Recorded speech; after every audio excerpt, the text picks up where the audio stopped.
दोस्तों लंबे समय से आप सभी लोगों को एक अपडेट मिल रहा होगा जिसमें कि बैंकों के द्वारा या एनपीसीआई के द्वारा यूपीआई ट्रांजैक्शन पर लिमिट लगाने की बात कही जा रही थी और हमारे दर्शक भी लगातार कमेंट के माध्यम से ये पूछ रहे थे कि एक्चुअली ये लिमिट लगाने का सिस्टम है क्या और किस प्रकार से उनके ट्रांजैक्शन प्रभावित हो सकते हैं। तो इसी पर एक डिटेल एनालिसिस में लेके आया हूँ।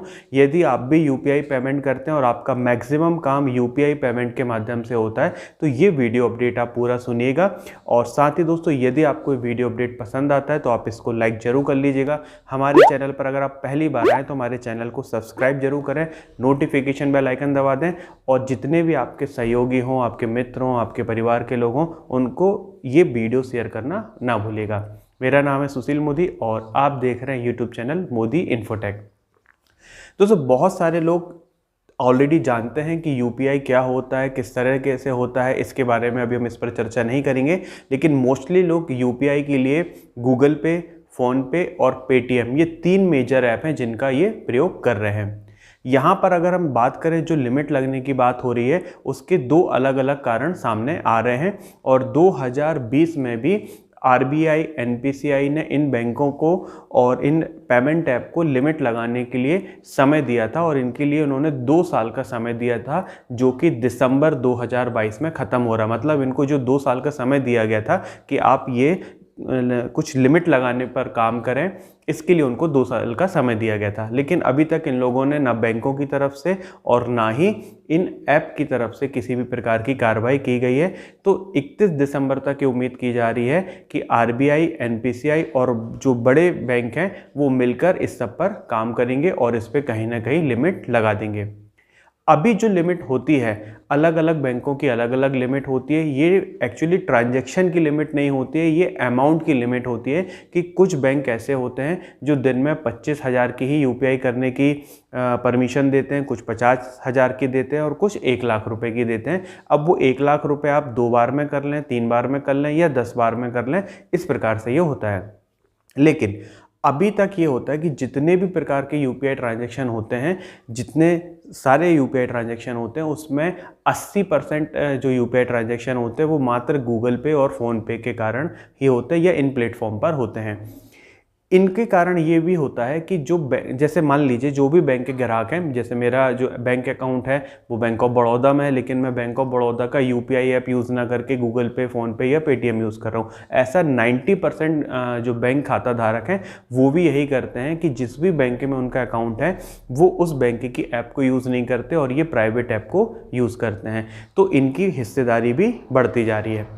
अब यहाँ पर जो लिमिट लगाने का मतलब है कि जितने भी ट्रांजैक्शन होते हैं उसके केवल 30% ट्रांजैक्शन ही ये पेटीएम, गूगल पे या फ़ोनपे कर सकते हैं। उदाहरण के लिए अगर हम मान के चलें कि एक महीने में, उदाहरण के लिए सिर्फ हम बात कर रहे हैं कि 1 लाख यूपीआई ट्रांजैक्शन पूरे भारत में अगर हो रहे हैं तो उसका 30% मतलब 30,000 ही गूगल पे या फ़ोनपे कर पाएंगे, बाकी के बाद वो उनको रिस्ट्रिक्शन लगाना पड़ जाएगा। तो ये सब वो कैसे कैलकुलेट करेंगे ये उनकी जवाबदारी है, ये आपके पैटर्न पर भी निर्भर करेगा। मान लीजिए आप महीने भर में 100 कर रहे थे तो अब अगर वो 30 की लिमिट हो जाएगी, इसका मतलब है कि आप केवल 30 ट्रांजैक्शन ही यूपीआई के माध्यम से कर पाएंगे। तो इससे आपको फ़र्क क्या पड़ेगा, जैसे अभी हम सब्जी लेने भी जा रहे हैं, किराना लेने भी जा रहे हैं, 10 रुपये का भी अगर हमको पेमेंट करना है तो हम यूपीआई से कर देते और हमको चिंता नहीं रहती कि कितने ट्रांजैक्शन हम कर पाएंगे। लेकिन अब यहाँ पर दिक्कत ये आएगी कि आपके ट्रांजैक्शन जो हैं वो लिमिटेड हो जाएंगे, जिससे आपके लिए एक चिंता बनेगी कि आप वो ट्रांजैक्शन वहाँ पर कर पाएंगे या नहीं।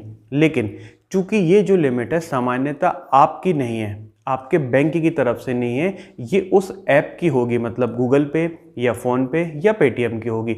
तो फिर अपन यहाँ पर ये कर सकते हैं कि मान लीजिए अगर फ़ोनपे ने आपकी पर डे की लिमिट 5 ट्रांजैक्शन की करी है तो यदि आप फ़ोनपे से 5 ही ट्रांजैक्शन कर पाएंगे, उसके बाद आपकी लिमिट ख़त्म हो गई है तो 12 बजे के बाद अगले दिन आप फिर से ट्रांजैक्शन कर पाएंगे। लेकिन अगर आपको सेम डे अगर फिर से ट्रांजैक्शन करना है तो आप कोई दूसरा ऐप, जैसे फिर गूगल पे से आप कर लेंगे, पेटीएम से कर लेंगे और इन सब की भी अगर लिमिट ख़त्म हो गई है तो जो कोई दूसरे ऐप होंगे या जो बैंकों के ऐप होंगे उनके माध्यम से भी आप यूपीआई पेमेंट कर सकते हैं।